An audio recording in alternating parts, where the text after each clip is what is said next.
Une question qui a été posée lors d'un test d'admission à Cambridge était de trouver le coefficient de x dans l'expression 1 plus x le tout à la puissance 0 plus 1 plus x le tout à la puissance 1, etc. jusqu'à 1 plus x le tout à la puissance 80. Alors bien que cette question puisse faire peur à ceux qui n'ont pas l'habitude de manipuler les polynômes et à faire des développements avec des gros exposants, on va voir comment répondre à cette question très rapidement et simplement. On va tout d'abord commencer par regarder les premières puissances. Alors tout d'abord, 1 plus x le tout à la puissance 0, c'est égal à 1 comme n'importe quoi à la puissance 0 en algèbre. Ensuite, 1 plus x le tout à la puissance 1, c'est égal à lui-même, c'est-à-dire à 1 plus x.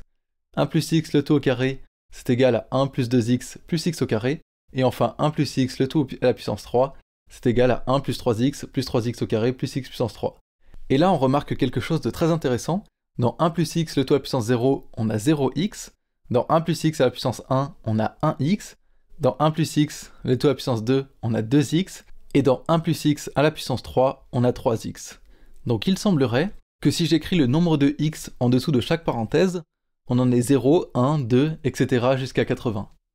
Alors pour montrer ça, il faudrait qu'on montre que 1 plus x à la puissance n, c'est égal à 1 plus nx plus des termes en x au carré, x puissance 3, etc.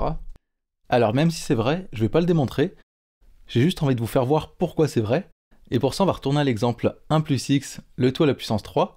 Par définition, c'est égal à 1 plus x fois 1 plus x fois 1 plus x. Alors pour obtenir le nombre sans le x, on n'a pas 36 manières. Il faut qu'on prenne dans chaque parenthèse le nombre qui est indépendant de x.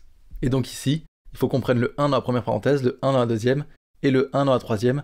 Et 1 fois 1 fois 1, c'est égal à 1. Et pour obtenir le terme en x, il va falloir qu'on prenne un x dans une parenthèse, et dans les deux autres parenthèses, il va falloir qu'on prenne le 1. Puisque si on prend un autre x, alors on aura au moins du x au carré, ou du x puissance 3, mais on n'aura pas du x. Donc soit on prend le x dans la première parenthèse, ou alors on prend le x dans la deuxième parenthèse, ou alors on prend le x dans la troisième parenthèse. Donc on a seulement 3 manières d'obtenir un terme en x, et comme à chaque fois on a 1 fois x, qui est égal à x, au final, le terme en x est 3x.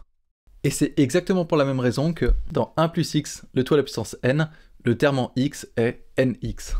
Donc au final, dans notre expression développée, le coefficient de x est égal à 0 plus 1 plus 2, etc. jusqu'à 80. Et bien qu'il existe une formule pour calculer cette somme, personnellement, comme la plupart des autres formules, je ne la connais pas par cœur, mais comme la démonstration est d'une simplicité enfantine et qu'elle est magnifique, je la refais à chaque fois. Donc pour cela, on va juste réécrire la somme, mais cette fois dans l'autre sens, juste en dessous. Donc on a 80 plus 79 plus 78, etc. jusqu'à 0.